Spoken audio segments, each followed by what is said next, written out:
Bismillahirrahmanirrahim. Lanjutan materi akidah, pelajaran ke-6, kedudukan hadis dengan Al-Quran, halaman 33. Apakah kita mencukupkan diri dengan Al-Quran tanpa hadis? Maka jawabannya, kita tidak mencukupkan diri dengan Al-Quran tanpa hadis. Allah Ta'ala berfirman yang artinya, wa anzalna ilaika dzikra litubayyina lin-nasi ma nuzzila ilaihim. Dan kami telah turunkan kepadamu adzikr untuk menjelaskan kepada manusia apa yang telah diturunkan kepada mereka. Surah An-Nahl ayat 44. Dan Rasulullah Shallallahu alaihi wasallam bersabda, ala wa inni utitul Qur'ana wa mithlahu ma'ahu. Ketahuilah, sesungguhnya aku diberi Al-Quran dan yang semisalnya bersamanya. Hadis sahih riwayat Abu Dawud dan selain beliau. Kemudian, apakah kita boleh mendahulukan suatu ucapan di atas perkataan Allah dan Rasulnya? Maka jawabannya tidak boleh. Tidak boleh kita mendahulukan suatu ucapan di atas perkataan Allah dan Rasulnya, berdasarkan firman Allah Subhanahu wa taala surah Al-Hujurat ayat yang pertama.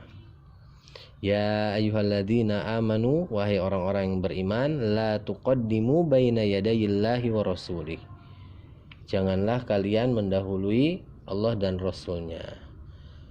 Dan berdasarkan sabda Nabi sallallahu alaihi wasallam, la ta'ata li makhluqin fi ma'siyatil khaliq.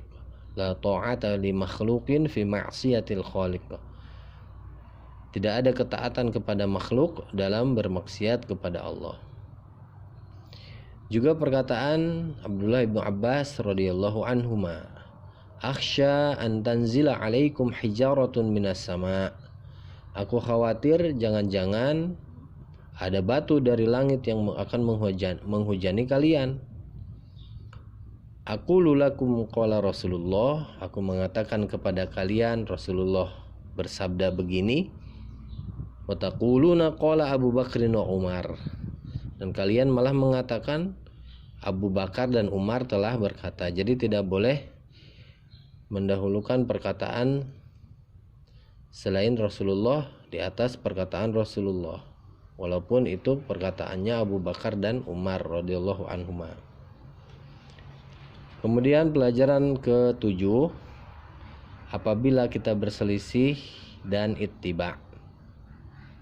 Apa yang kita lakukan apabila kita berselisih dalam perkara agama? Maka jawabannya kita kembali kepada Alkitab dan sunnah yang sahih. Allah Ta'ala berfirman di dalam surah An-Nisa, fa in tanaza'tum fi syai'in farudduhu ila Allahi war Rasul. Jika kalian berbeda pendapat pada suatu perkara, maka kembalikanlah kepada Allah dan Rasulnya. In kuntum tu'minuna billahi wal yaumil akhir. Apabila kalian beriman kepada Allah dan hari akhir.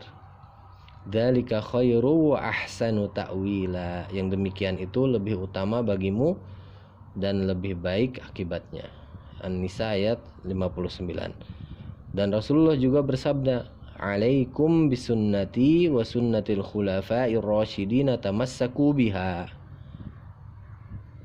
Wajib atas kalian berpegang teguh dengan sunnahku dan sunnah para khalifah yang lurus. Berpeganglah kuatlah dengannya.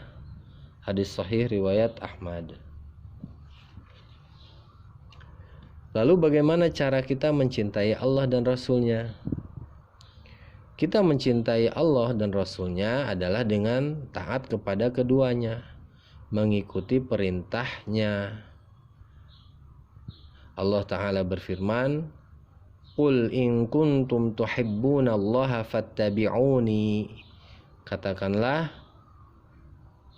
jika kalian mencintai Allah, maka ikutilah aku. Ini ittiba, mengikuti Rasulullah sebagai cara untuk mencintai Allah. Yuhibbukumullahu wa yaghfir lakum dzunubakum. niscaya Allah akan mencintai kalian dan mengampuni dosa-dosa kalian. Wallahu ghafurur rahim. Dan Allah Maha Pengampun lagi Maha Penyayang. Surat Ali Imran ayat yang ke-31. Dan Nabi SAW bersabda, la yu'minu ahadukum hatta akuna ahabba ilaihi min walidihi wa waladihi wan nasi ajma'in. Tidak beriman salah seorang dari kalian sampai aku menjadi orang yang lebih dia cintai daripada orang tua, anaknya, dan manusia seluruhnya. Muttafaqun alaihi. Kemudian pelajaran yang ke-8 tentang takdir. Apakah kita tidak beramal dan bersandar pada takdir saja? Maka jawabannya, kita tidak boleh meninggalkan amal lalu bersandar hanya kepada takdir, berdasarkan firman Allah dalam surah Al-Lail ayat 5-7. Fa'amma man a'ta wattaqa.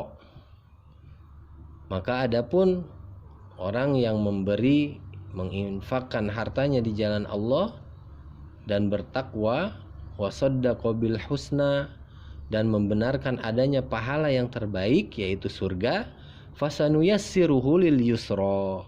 Niscaya kami akan siapkan baginya jalan yang mudah. Juga berdasarkan sabda Nabi sallallahu alaihi wasallam, i'malu, beramallah kalian, fakullun, maka kalian semuanya, muyassarun, akan dimudahkan, lima khuliqalahu, kepada jalan yang menjadi tujuan penciptaannya. Hadis riwayat Bukhari dan Muslim. Wassalamualaikum warahmatullahi wabarakatuh.